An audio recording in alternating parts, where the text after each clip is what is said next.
Now, point 3, the Scriptures speak of the Messiah's life. We have already examined the Scriptures related to the time of the Messiah's visitation, and based on Genesis 49:10 and Daniel 9:25 through 26, among other Scriptures, speak of this. Okay, got my tongue tied around my eye teeth again. The Tanakh prophesied many things about the Messiah, even before Israel's final rejection, which led to his crucifixion. As we talked about last week, among many Jewish leaders, the issue was not that he was not fulfilling the role of the issue for them was that Jesus was not fulfilling the role of the conqueror who would deliver them from Rome.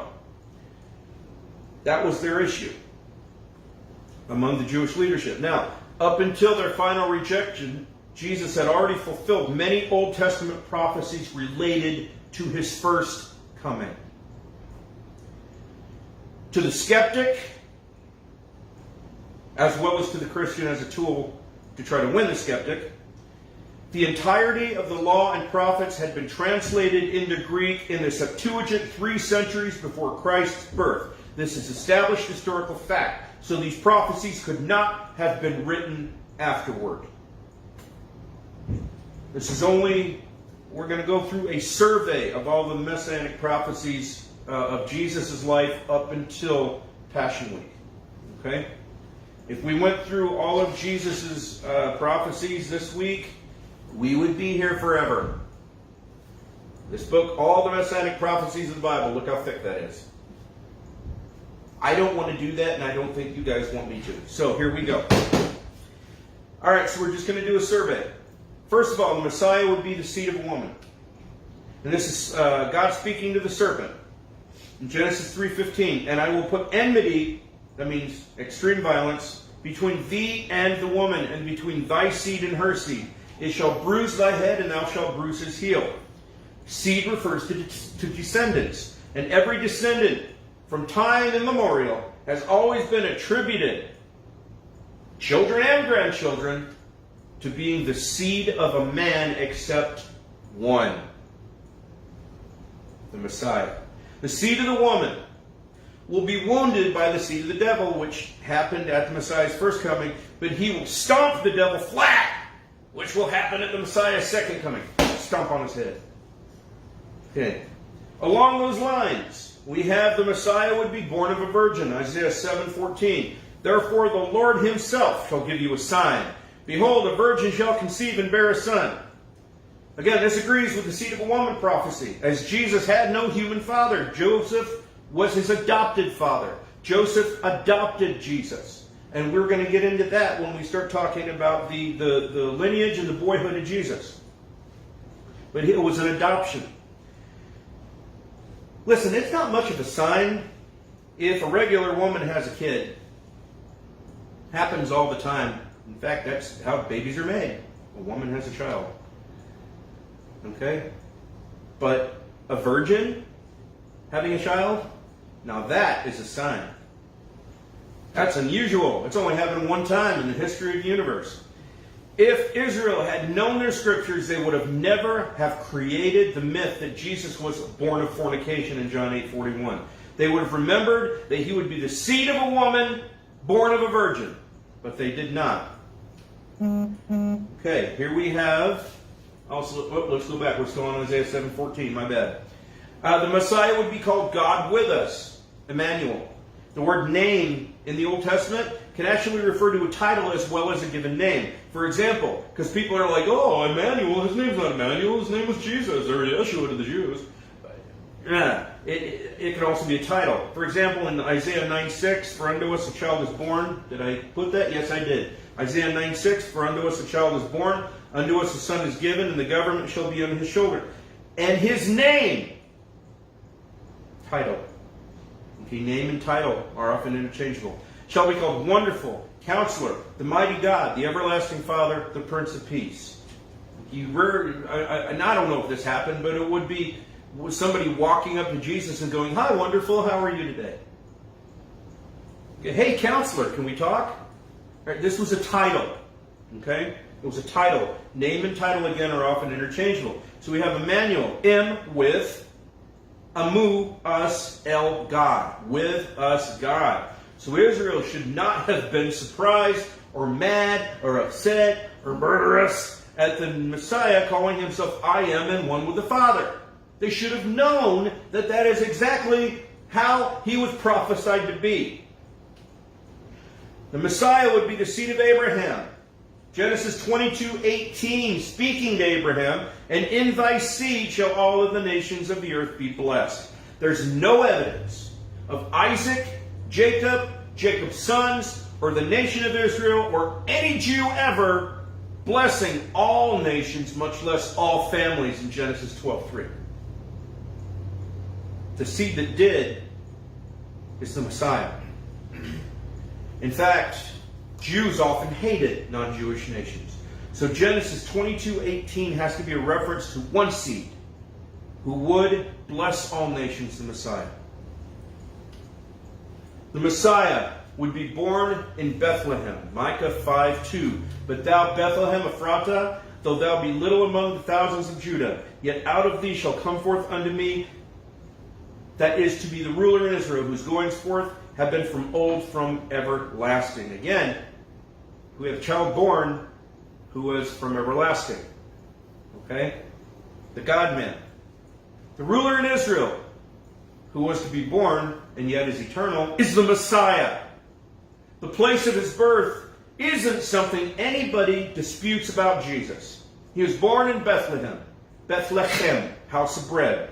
It is well known that Bethlehem was his birthplace. The Messiah would be from the tribe of Judah, Genesis 49:10. The scepter shall not depart from Judah, nor a lawgiver from between his feet until Shiloh, the Messiah, come. And unto him shall the gathering of the people be. Now, as we discussed, folks, Shiloh is the Messiah. Okay, that word Shiloh has been interpreted as the Messiah in this verse since the ancient times by ancient rabbis. And the scepter, or the lawgiver, was the staff by which a king would rule. And this was a reference to capital punishment. If the king held forth the staff, he could stop the capital punishment. But by his staff, if he said, put that man to death, that's what it would be. Okay? That was understood in the ancient world.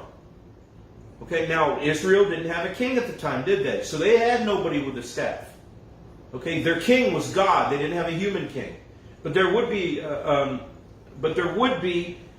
that authority in Israel to put people to death, capital punishment. And it was when they lost that ability of capital punishment to be able to execute somebody that the rabbis in Jerusalem, when Rome took that ability away from them, the Romans took it away, and the Jews in Jerusalem, the rabbis, according to Josephus, were crying in the streets of Jerusalem. And Christ had already been born by that time. Jeremiah 23:5, and he was from the tribe of Judah. Jeremiah 23:5 shows that the Messiah would be a descendant of David. Behold, the days come, saith the Lord, that I will raise unto David a righteous branch, and a king shall reign and prosper, and execute judgment and justice in the earth. Again, branch is a descendant. The righteous branch is a reference to the Messiah. And as we stated before, nobody argues against the fact that Jesus was a descendant of King David. As a matter of fact, the Jews of his time, the first century Israel leadership, would have done anything to discredit him from claiming he was the Messiah. Genealogical records were strictly kept and readily available at the temple, with two descendancies especially checked. That of Aaron to determine eligibility for the temple priesthood, and David to determine eligibility for messiahship at the temple. You can bet they checked. And they checked hard, and they spent time looking through the genealogy of Jesus to make sure he actually was a descendant of David. Because if they found that he wasn't, they would have spread that news far and wide. But they found nothing, because there was nothing to find. He was a descendant of David. The Messiah's birthplace and the areas around them were to suffer a massacre of infants. Jeremiah 31:15. Thus saith the Lord, a voice was heard in Ramah, lamentation and bitter weeping. Rachel, weeping for her children, refused to be comforted for her children because they were not. Many rabbis and skeptics try to say that Ramah was very far away from Bethlehem. But here's the thing. There were several places called Ramah. There's Ramah of Asher, which is a village near the northern border of Asher in the region of Tyre. See that in Joshua 19:29. You had Ramah of Naphtali, which was a village allotted to the tribe of Naphtali, Joshua 19:36. You have Ramah of Simeon, also called Ramah of the Negev. It's a desert village allotted to the tribe of Simeon, Joshua 19:8. And then you have Ramah of Benjamin, which is a town a few kilometers north of Jerusalem, near where Deborah ruled as judge over Israel in Judges 4:5. Jacob passed through Ramah, this Ramah, the Ramah near Bethlehem, and buried his wife Rachel there. Genesis 35:18 through 20. This is the Ramah that is referenced. Matthew 2:16 through 18, we see this. Then Herod, when he saw that he was mocked of the wise men, was exceedingly wroth, and sent forth and slew all the children that were in Bethlehem. And check this out, not just Bethlehem, in all the coasts thereof, from 2 years old and under, according to the time which he had diligently inquired of the wise men. Then it was fulfilled that which was spoken by Jeremy the prophet, saying, in Ramah was there a voice heard, lamentation and weeping, and great mourning, Rachel weeping for her children, and would not be comforted because they are not. Remember, that's the place Rachel was buried. And Rachel was enigmatic, was representative of the women of that area. Ramah of Benjamin would certainly be included in the slaughter as it happened in Bethlehem and all the coasts thereof. There's no problem here. The Messiah's birthplace and the areas around them were to suffer a massacre of children 2 years old and under. The Messiah would be in Egypt for a time. Hosea 11:1. When Israel was a child, then I loved him and called my son out of Egypt. Now this is a double fulfillment. Israel was also called out of Egypt, but so was Jesus. The family went to Egypt to avoid the mass murder of all the children under 2, and that was taking place in Bethlehem and all the areas around there. Okay, so we have Matthew 2:14 through 15. When he arose, he took the young child and his mother by night and departed into Egypt, and was there until the death of Herod, that it might be fulfilled which was spoken by the Lord by the prophet, saying, out of Egypt have I called my son. Now the differences in language here are because the New Testament quotes a lot from the Septuagint, which was, again, the Greek translation of the Hebrew Scriptures. So we have English translation directly from Hebrew, and then we have English translation from the Greek, which uses Septuagint, so there's a slight change in language there. But it's the same thing. It's saying the same thing. So here we move on. Malachi 3:1. The Messiah would have a forerunner, somebody that went before him. Behold, I will send my messenger, and he shall prepare the way before me, and the Lord whom you seek shall suddenly come to his temple, even the messenger of the covenant whom ye delight in. Behold, he shall come, saith the Lord of hosts. Now, even though ancient Israel did not recognize the Messiah, the actual Messiah, and rejected the actual Messiah, they delighted in the general idea of the Messiah, of the being that they thought of as the Messiah, that was revealed as the Messiah. They just didn't know it was Jesus. So they delighted in the concept of the Messiah, just not the man of the Messiah. And even though the Talmud today says, let's be honest, horrible, blasphemous things about the actual Messiah, Jesus, when you look at what it says about the general idea of the Messiah, it exalts it. It exalts the Messiah. So, again, we have the idea of the Messiah exalted and great things said, but the actual Messiah, doesn't say any good things at all. Malachi 3:1 again shows the Lord saying that the Lord will come. What? You have the Lord saying, I will send my messenger, he shall prepare the way before me. Okay. Hold on. Sorry, my computer just went. I will send my messenger, and he will prepare the way before me, and the Lord whom you seek shall suddenly come to his temple. Wow. How about, he shall come, saith the Lord of hosts. Not I shall come, he shall come. So we have the Lord of hosts referring to another being that he calls God. Okay? He calls the Lord. All right, anyway, so here we go. Now we also see in Malachi 3:1, the messenger shall prepare the way before the Lord who will come to his temple. Okay, so this again shows that the Messiah had to come before the destruction of the temple, which took place in 70 A.D.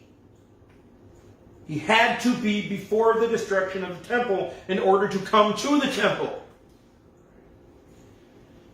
Notice this forerunner would prepare the way for the Messiah, who is called both Lord and God in Isaiah 40 verse 3. The voice of him that crieth in the wilderness, prepare ye the way of the Lord, make straight in the desert a highway for our God. The forerunner who declared the coming of the Messiah was John the Baptist. And notice, make straight in the desert a highway for our God. Again, the Messiah would be God. Another prophecy they missed. The Messiah would speak in parables. Isaiah 6, 9 through 10 is something that a lot of folks don't talk about. And he said, go and tell this people, hear ye indeed, but understand not, and see ye indeed, but perceive not. Make the heart of this people fat, and make their ears heavy, and shut their eyes, lest they see with their eyes, and hear with their ears, and understand with their heart, and convert and be healed. Jesus spoke in parables. And when they asked him, why do you speak in parables? He quoted this verse. But they missed it. The ancient Jewish leadership missed it. He'd speak in parables, and they missed that too. How about this one? Gentiles would seek the Jewish Messiah. Isaiah 11:10. And in that day there shall be a root of Jesse, which shall stand for an ensign of the people. To it shall the Gentiles seek, and his rest shall be glorious. Of course, the root of Jesse has always been considered the Messiah.